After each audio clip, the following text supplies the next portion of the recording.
तो hello guys, welcome back to Traders Bay and स्वागत है आप सभी का। जो लास्ट वीक मैंने आपको लेवल्स बताए थे एज यूजुअल बहुत ही अच्छे रहे। जीपीवाई में हमारा बस मार्केट अभी भी रेजिस्टेंस पे खड़ी हुई है। बाकी गोल्ड हमारा डाउनवर्ड मूवमेंट की तरफ आया दोबारा से, जैसे लास्ट वीक मैंने आपको बताया था। सेम एज नैस्डैक ने लास्ट टाइम पे थोड़ा सा पंप हमें शो किया है, लेकिन उसी सपोर्ट से शो किया जहाँ से मैंने आपको बोला था थोड़ा ऊपर नीचे चलता है। तो नैस्डैक ने लास्ट टाइम पे पंप शो किया है। इसका मोस्टली यही कारण हो सकता है कि लोगों ने एंड टाइम में सेल में अपनी प्रॉफिट बुकिंग किया। सो आगे हमारे पास अभी अगर यूएसडी जीपीवाई में देखें तो वो भी रेजिस्टेंस पे रहा, रेजिस्टेंस से थोड़ा रिजेक्ट हुआ है। अभी मार्केट वहाँ से नीचे ही है।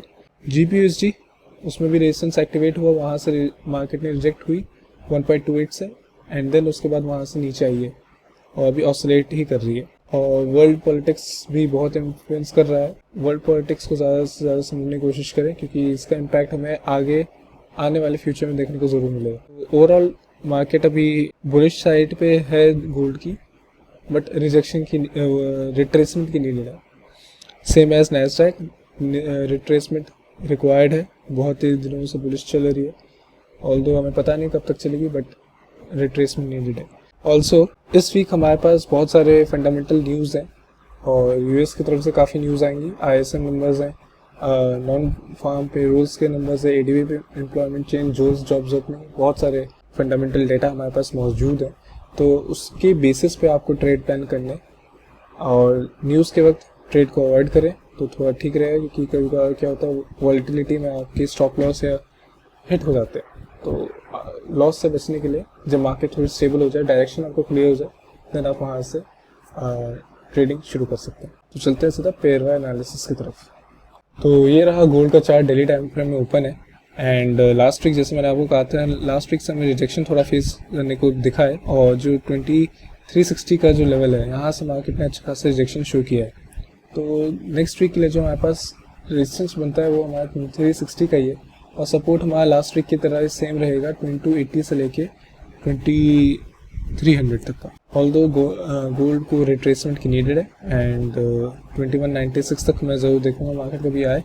ये नेकलाइन मैंने लास्ट वीक बताया था कि अगर ये ब्रेक होता है तो हमें पॉसिबल नीचे जाते हुए मार्केट अच्छे खासे देखे, और हम लोग 2080 तक का भी लेवल एक्सपेक्ट कर सकते हैं। तो ये था गोल्ड के बारे में।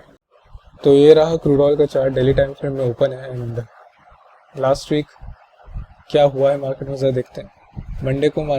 ट्यूसडे को मार्केट ऊपर गई और हमें जो क्लोजिंग देती है वो 79.967 तक देती है, जो अच्छी बुलिश क्लोजिंग थी। अब मैंने आपको जैसे बता रखा था कि 2 कैंडल कंफर्मेशन का वेट करें। सेकंड कैंडल आपकी सीधा आते हुए दिख रही है कि जो भी मूव थी वो फेक आउट थी, और यहाँ से मार्केट दोबारा से अगले दिन 79.5 से नीचे क्लोजिंग दे। ये हमें फेक आउट मूव देखने को मिली, और यहाँ से हमारा रेजिस्टेंस भी एक्टिवेट हो गया था, बट यहाँ से जाके दोबारा से मार्केट ने वहाँ अपने 76.5 की तरफ सपोर्ट लेने का फिर से ट्राई किया, और मार्केट फिर वहाँ पे ऑसिलेट कर रही है। तो मार्केट एक रेंजिंग मूवमेंट में है, एक जो फिक्स रेंज है जो मैंने आपको बता रखा है लास्ट की 2 वीक से वही चला रहा है। तो वही हमारा जो सपोर्ट रहेगा वो रहेगा हमारा 76.5 से लेके 75.5 तक का, एंड जो रेजिस्टेंस है हमारा वो फिलहाल भी 79.5 से लेके 80.5 तक का रहेगा। यहाँ से मार्केट अगर बुलिश जाना चाहती है तो एक स्ट्रॉन्ग कंफर्मेशन के साथ हमें सिग्नल मिलना चाहिए, अदरवाइज कोई फ़ायदा नहीं है बाय साइड पे बैठने का। सपोर्ट है, सपोर्ट पे आप बाय पे बैठिए अंटिल सपोर्ट में 2 कैंडल कंफर्मेशन ब्रीच होता हुआ दिखे। तो ये था क्रूड ऑयल के बारे में। तो ये रहा जीपीयूएसडी का चार्ट, डेली टाइम फ्रेम में ओपन है। एंड हम लोग देख सकते हैं लास्ट वीक मैं इतने दिन से कहता 1.28 का रेजिस्टेंस, और वो लास्ट वीक अराउंड टच हुआ ही है। 1.28 के रेजिस्टेंस के पास जाके मार्केट रिजेक्ट हुई है, एंड वहाँ से रिजेक्ट के होने के बाद मार्केट अभी थोड़ा सा बेरिश प्रेशर हैंडल कर रही है। अगर ये जो हमारा लेवल है 1.2745, अगर इसके नीचे हमें क्लोजिंग मिल जाती है और अगले दिन सेकेंड डे कैंडल का कंफर्मेशन मिल जाता है, तो यहाँ से हम लोग सीधा सपोर्ट की तरफ जाते हुए दिखेंगे, जो हमारा है 1.256 से लेके 1.252। यहाँ तक मार्केट दोबारा से वापस आ सकती है। तो कंफर्मेशन का वेट करिएगा। अगर यहाँ के नेकलाइन ब्रेक होता है देन हम लोग यहाँ से नीचे जाते हुए एक्सपेक्ट करेंगे, अदरवाइज मार्केट अभी दोबारा रेजिस्टेंस पे जा सकती है। तो ये था जीपीयूएसडी के बारे में। तो ये रहा जीपीवाई का चार्ट, डेली टाइम फ्रेम में ओपन है। मार्केट रेजिस्टेंस पे खड़ी है और रेजिस्टेंस पे अभी हमें देखने को मिल रहा है कि अच्छा खासा यहाँ पे रिजेक्शन देखने को मिल रहा है, बेरिश कैंडल फॉर्मेशन हो रही है।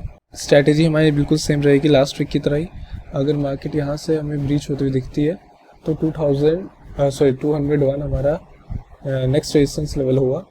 अदरवाइज अगर वहाँ से बुलिश हो जाती है तो सीधा हमारे पास 207 से लेकर 208 तक का रेजिस्टेंस होगा। उसके बीच में मार्केट कहीं रुकेगी नहीं, मतलब रुकेगी इन द सेंस कि 201 के बाद हमारा सीधा रेजिस्टेंस 207 और 208 का रीजन होगा। सपोर्ट हमारा सेम रहेगा 197 से लेकर 198 का।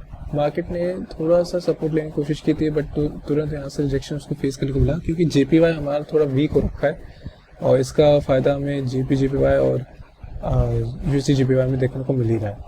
तो ये था JPY के बारे में। तो ये रहा USD/JPY का चार्ट, डेली टाइम फ्रेम में ओपन है एंड USD/JPY अपने रेजिस्टेंस से रिजेक्ट हुआ है, जो मैंने आपको लास्ट वीक बताया था 157.5 से लेकर 158.5 का, वहाँ से मार्केट रिजेक्ट हुई है और पॉसिबली इतना बड़ा रिजेक्शन आया नहीं है। इट कुड बी कि मार्केट यहाँ से हमें इनबैलेंस की तरफ जाते हुए दिखे, क्योंकि इसके बाद जो रेजिस्टेंस होगा वो हमारा इनबैलेंस होगा, जो यहाँ पे मार्केट ने 160.2 तक का जो रेजिस्टेंस बना रखा है वो है।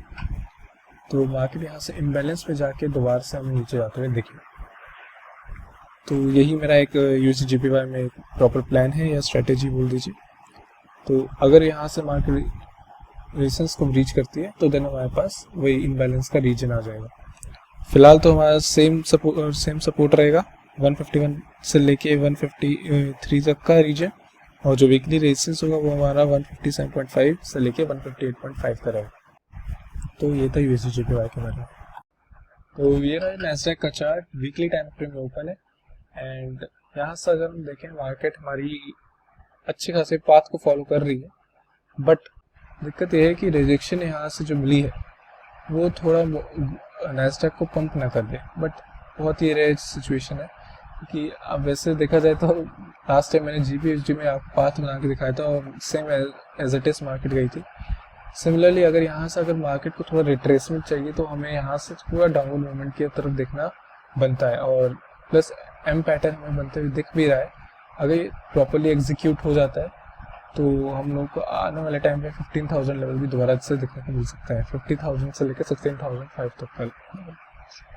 तो अगर इस वीक का बात किया जाए तो इस वीक जो हमारा वीकली सपोर्ट होगा, वीकली सपोर्ट जो होगा वो होगा 17,900 से लेके 18,000 तक का, और वीकली रेजिस्टेंस हमारा 18,905 है जो ऑल टाइम हाई लगा हुआ है। रेजिस्टेंस हमारा एक्टिवेटेड है तो रखिएगा ध्यान, और इस वीक फंडामेंटल्स को भी इम्पोर्टेंस रखिएगा कि उसका बहुत इंपॉर्टेंट रोल होगा। प्लस नेक्स्ट के कुछ वीक में हमें शायद आपको वीडियो आते हुए ना दिखे, उसकी जगह मैं आपको शॉर्ट्स में वीकली लेवल्स आपको बता दूंगा, जो वीकली लेवल्स होंगे। चैनल को ज़रूर सब्सक्राइब कर दे, शॉर्ट्स को फॉलो करते रहे। नेक्स्ट वीक प्रोबेबली मैं नहीं वीडियो डाल पाऊँ नेक्स्ट वीक कुछ वीक्स, तो उसके लिए मैं वीकली लेवल्स डाल दूँगा, अदरवाइज मैं पूरी ट्राई करूँगा वीडियो डालने का। तो ये थी ओवरऑल वीडियो। लाइक करें, सब्सक्राइब करें, शेयर करें, और कोई भी फीडबैक हो तो कमेंट ज़रूर करें। मैं मिलता हूँ आपसे नेक्स्ट वीक, तब तक के लिए गुड बाय, स्टे अपडेटेड।